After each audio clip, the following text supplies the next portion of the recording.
गाडी 80च्या स्पीडनं होतीये आणि खमंगाचा सुगंध आला की हो, मग लगेच काय गाडी थांबली आणि पाय वळले की हो. नमस्कार मित्रांनो, आज मी कोल्हापूरमध्ये दावणगिरीचा स्पेशल डोसा खायला आलेलो आहे. अगदी सेम टू सेम तशाच चवीचा बेन्ने डोसा. अगदी दावणगिरीमध्ये कर्नाटकमध्ये जसे मिळतात तशा पद्धतीचे डोसे आणि करण्याची पद्धत सुद्धा अगदी सेम. जसं हॉटेल भरलं तसंच पूर्ण तवा सुद्धा भरला आणि त्याच्यावर लोणी टाकलं जाते स्फूर्तीचं चांगल्या क्वालिटीचं. उलटी पलटी करून दोन्हीकडून भाजलं जातंय. वरनं स्पेशल एक मसाला डोसा मिळतोय, तोही मसाला डोसा या ठिकाणी मिळतोय आणि या ठिकाणी स्पंज डोसा सुद्धा आहे. नवीनच आहे पण तरी सुद्धा आता हळूहळू गर्दी व्हायला लागलेली आहे. ओपन पुडिंग डोसा सुद्धा या ठिकाणी मिळतोय. तो अशा पद्धतीने 4 भागामध्ये कटिंग करून खाण्यासाठी दिला जातो. याचबरोबर स्पेशल चटणी आणि बटाट्याची भाजी सुद्धा आहे. चला बघूया ग्राहकांना आवडतोय का. डोसा चांगला आहे. मी फर्स्ट टाइम इथे डोसा खातीये. बाकीपेक्षा डोसाची चव खूप छान आहे. डोसा खूप स्पॉन्जी आहे.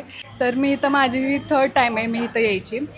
टेस्ट एकदम एक नंबर आहे इथली टेस्ट. खूप छान टेस्ट आहे आणि महत्त्वाचं म्हणजे आपली भाजी आणि चटणी अनलिमिटेड मिळते आणि त्याच्या व्यतिरिक्त त्याची टेस्ट पण खूप छान आहे. ते तुम्ही एकदा विजिट करा. श्री शाहू टोल नाक्यापासून छत्रपती शिवाजी महाराज युनिव्हर्सिटीकडे जाणाऱ्या रोडवर जी खाऊ गल्ली आहे त्या ठिकाणी श्री बालाजी डोसा आहे. मेनू कार्ड दिलेला आहे, तुम्ही पॉज करून बघू शकता. माझा सुद्धा डोसा आलेला आहे. आता तुम्हाला टेस्ट करून सांगतो हा कसा लागतोय.